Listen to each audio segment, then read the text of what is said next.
Buenos días. En este pequeño video voy a hacer una disertación sobre el libro Vida y Muerte de la Imagen de Regis Debray. En este libro se vierten ciertos conceptos y postulados que nos llevan, o que lo llevan más bien a él, a postular la muerte de la imagen. Voy a centrar mi pequeña discusión en el sentido de la taxonomía que él hace en eras, periodos y épocas de la imagen, del devenir de la imagen a través del tiempo. Y en ese sentido, primero quisiera comentar que los seres humanos tenemos una tendencia a categorizar, a taxonomizar, a clasificar todas las cosas. Clasificamos todo.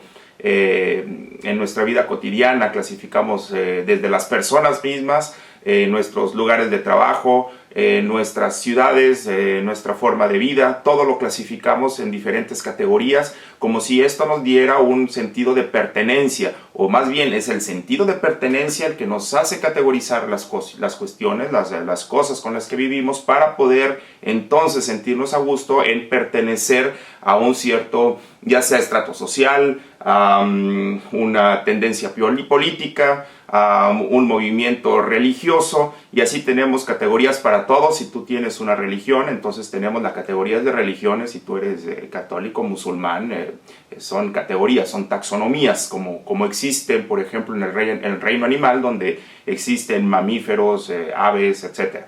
Entonces él hace una taxonomía, no está por demás, y es muy curioso que lo hace siempre en triadas, es decir, para todo él toma 3 categorías. Y ahí yo veo un pequeño problema, porque cuando uno categoriza cuestiones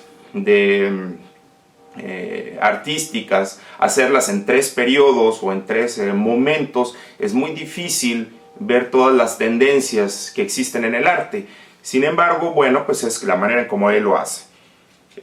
Así las cosas, él habla de una primera era en la cual existe en esta primera era lo que él llama la logósfera. En la logósfera no existe más que es la era de los ídolos, de los idolillos. Él lo llama de esta manera, idolillos, para hacer referencia a los pequeños ídolos que se encontraban en la Edad Antigua, donde estos idolillos eran la intercesión del hombre con la divinidad. Sin embargo, es una era bastante amplia. Yo la llamaría más bien todo lo que abarca el arte antiguo. El arte antiguo desde la edad prehistórica hasta el Renacimiento. Y vaya que es una gran época. Porque entonces estaríamos hablando desde que estos idolillos, que son la intercesión del hombre con la divinidad, no voy a hablar Dios, sino con una divinidad que pudiera ser el sol, que pudiera ser la tierra o cualquier otra cuestión por el estilo, hasta el Renacimiento, las cuestiones en las cuales el arte era totalmente utilitario, es decir, el arte servía a un patrón, como es decir, la iglesia o los reyes, es decir, los gobernantes, y entonces era una relación totalmente utilitaria, en el sentido de que la técnica principal era la representación. Y ahí voy a hacer mucho énfasis en esta palabra, representación. En esta era, el arte es representativo de un fin, o de una situación que llevaba a un fin. Es decir, había que representar la adoración de los magos, o había que representar la batalla X en la cual el gobernante se hacía válido o era poderoso. Se representaban escenas de la vida cotidiana de los poderosos, de los ricos, y entonces el artista o artesano servía a los fines de esta gente poderosa. Era una relación siempre de poder, para también poder manipular a las masas. Entonces, en esta primera época, que así la llama Debray, había un canon o un arquetipo que se seguía con respecto a la forma en la cual se debían hacer estas representaciones.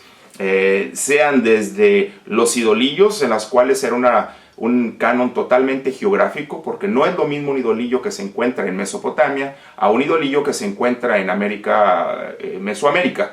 Es decir, el canon era totalmente geográfico. En una segunda categorización de esto podríamos hablar, por ejemplo, en cuestiones como el arte rupestre, en donde la representación de un momento importante dentro de la vida de la tribu, si se pudiera decir de alguna manera, era el momento artístico, ¿sí?, de esa época. En momentos previos al Renacimiento, estoy hablando ya quizá de todo lo que es el arte bizantino, el arte de los griegos, el arte de los romanos. La representación, bueno, estaba al servicio de los poderosos. Ya no voy a hablar solamente de la iglesia y de los ricos, sino pues políticos. Voy a hablar generalmente de los poderosos. Estaba a un servicio, era una servidumbre en esta primera época. En una segunda era, como la llama Debré, tenemos la grafósfera, y es lo que se llama normalmente el arte tal como lo conocemos nosotros. El arte empieza a tomar sus formas actuales, es decir, Debré toma en este sentido un lapso de tiempo que va desde el surgimiento de la imprenta hasta la aparición de la televisión en color. Yo le expandería un poco hasta quizá finales de los años 90, en el siglo XX. Sin embargo, bueno, es un periodo de tiempo muy pequeño que yo agregaría. En esta época yo hablaría de la época de la expresión, es decir, hay una libertad o una liberización de lo que se llama el artista con respecto al poder. Es decir, por primera vez el hombre toma el control de lo que produce.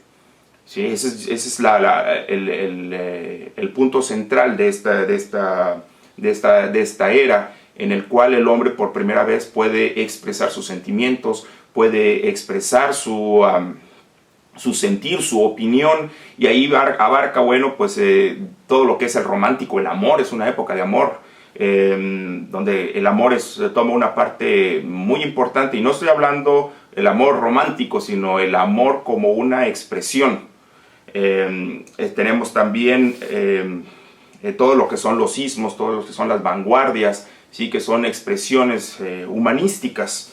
Y ahí es importante ver cómo en estas dos eras Debré empieza a conformar lo que es su tesis hacia la postulación de la muerte de la imagen. Es decir, en una primera era la imagen tiene una función utilitaria de poder. En la segunda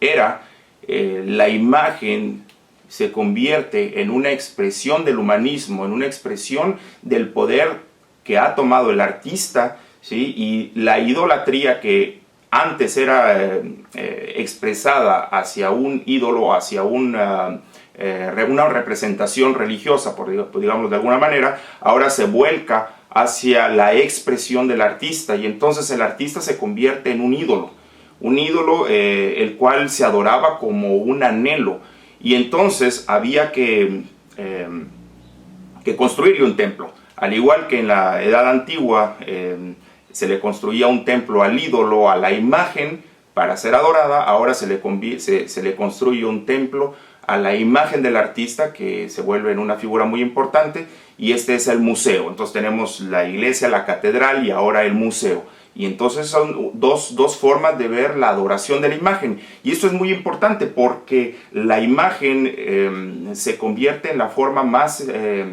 representativa de la humanidad. Es lo que finalmente la producción de la imagen viene a ser el producto de la humanidad. Entonces, en una tercera era, Debré habla de la videósfera, es decir, la era visual. En esta era visual, bueno, es cuando se declara la muerte de la imagen. Y aquí, bueno, pues habría que ver en qué sentido lo está declarando, porque habría que hacer alguna precisión con respecto a eso. porque podríamos caer en malas interpretaciones, como por ejemplo en su caso se pudiera haber dado con Nietzsche cuando él proclama la muerte de Dios. Él no estaba proclamando la muerte real de Dios como tal, sino el surgimiento del humanismo, un cambio, un enfoque diferente de lo que era verdaderamente importante al resurgir el humanismo, al surgir el ser humano como la parte más importante en el devenir. Dios queda en un segundo plano, la religión queda en un segundo plano. Y aquí Nietzsche por primera vez se da cuenta de esto, y en este sentido Debray, que proclama la muerte de la imagen, lo que él está pensando o lo que él está tratando de comunicarnos es que por primera vez la imagen deja de ser importante, deja de ser ese objeto de admiración. Es decir, ¿cómo tenemos estas eras? No es una cuestión de que se va a acabar el día de hoy una era y comienza otra y vamos a dejar de producir imágenes. No, no va a suceder eso. Porque aunque él dice, bueno, las eras y los periodos seguirán tocándose, seguirán habiendo una cosa de otra, yo tengo una percepción personal de esto en el sentido de que las eras se entrelazan, fueran como si fueran estos dedos que se van alejando, que se van tocando, que van conviviendo uno con otro, ¿sí? Y poco a poco van desapareciendo. Es decir, vivimos en una era judeocristiana. El arte que conocemos es principalmente judeocristiano, es un producto de Occidente. Y no estoy negando la existencia del arte oriental ni nada de eso, simplemente que lo que nosotros conocemos como el movimiento de arte es occidental. Entonces, estas eras van desapareciendo poco a poco, se van nutriendo una de la otra. Todavía hoy existe quien hace arte antiguo, quien hace arte bizantino. Hoy todavía hay quien pinta moderno, cuando estamos en una época contemporánea. Teníamos a Monet pintando nenúfares todavía cuando la gente ya estaba haciendo cuestiones visuales muy avanzadas y que todavía nos sorprenden en el día de hoy. Es decir, estas eras se entrelazan. Y finalmente, bueno, Debray dice, muera la imagen deja de ser importante, pero sobre todo lo dice en el sentido de que deja de ser un objeto de admiración. Ya no nos vamos a postrar ante la imagen en su templo, que es el museo, para adorarlo. La imagen deja de ser importante. Y entonces nos libera a los artistas para producir cuestiones no visuales o no retinales. Es decir, ya no vamos a pasmarnos ante la habilidad y la maestranza del que lo hace, de sus sentimientos expresados, ¿sí? Ahora es la presentación de sus formas de ver, la presentación de su entorno, cuestiones étnicas, cuestiones sociales, donde la imagen ya no va a ser adorada en ese templo. Ahora podemos tener manifestaciones artísticas en la calle, manifestaciones artísticas que no duran más que algunos minutos, a veces se registran, a veces no, ¿sí? En esta nueva era la imagen deja de tener esa importancia, y esto nos lleva a lo que yo llamo la era de la presentación, es decir, a una tercera era en la cual la experimentación, el escándalo y todas aquellas cosas que llamamos la posmodernidad tienen su principal efecto. Muchas gracias.